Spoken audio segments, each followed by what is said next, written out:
ہمارے چینل پاک ٹائم کو لائک کریں، سبسکرائب کریں اور ساتھ ہی بیل آئیکن کو پریس کریں، آپ کو اپڈیٹس ملتی رہیں گی۔ بسم اللہ الرحمن الرحیم۔ السلام علیکم ناظرین۔ پی ٹی آئی رہنما اور معروف گلوکار ابرار الحق کرونا وائرس میں مبتلا۔ جی ہاں ناظرین، معروف گلوکار ابرار الحق کو بھی عالمی وبا کرونا کا خدشہ لاحق ہو گیا۔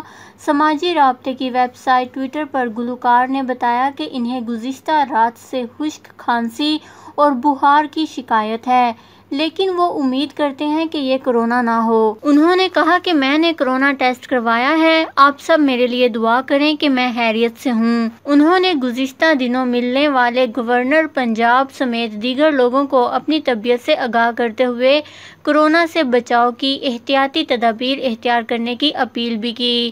ابرار الحق کے مداحوں اور سوشل میڈیا صارفین کی جانب سے گلوکار کے لیے نیک خواہشات کا اظہار کرتے ہوئے ان کی جلد صحت یابی کے لیے بڑی تعداد میں دعا کے پیغامات شیئر کیے جا رہے ہیں۔ واضح رہے کہ گزشتہ روز پاکستان تحریک انصاف کے رہنما اور وزیر مملکت شہریار افریدی بھی عالمی وبا کرونا میں مبتلا ہو گئے تھے، جس کے بعد انہوں نے خود کو گھر میں قرنطینہ کر لیا ہے، اور معروف گلوکار ابرار الحق نے بھی اپنے آپ کو قرنطینہ کر لیا ہے، اور انہوں نے عوام سے اپنی صحت یابی کے لیے دعا کی اپیل بھی کی ہے۔ ان کی صحت یابی کے لیے دعا نیچے کمنٹس میں ضرور کریے گا۔ ہمارے چینل کو سبسکرائب کریں، آپ کو لیٹسٹ اپڈیٹس ملتی رہیں گی۔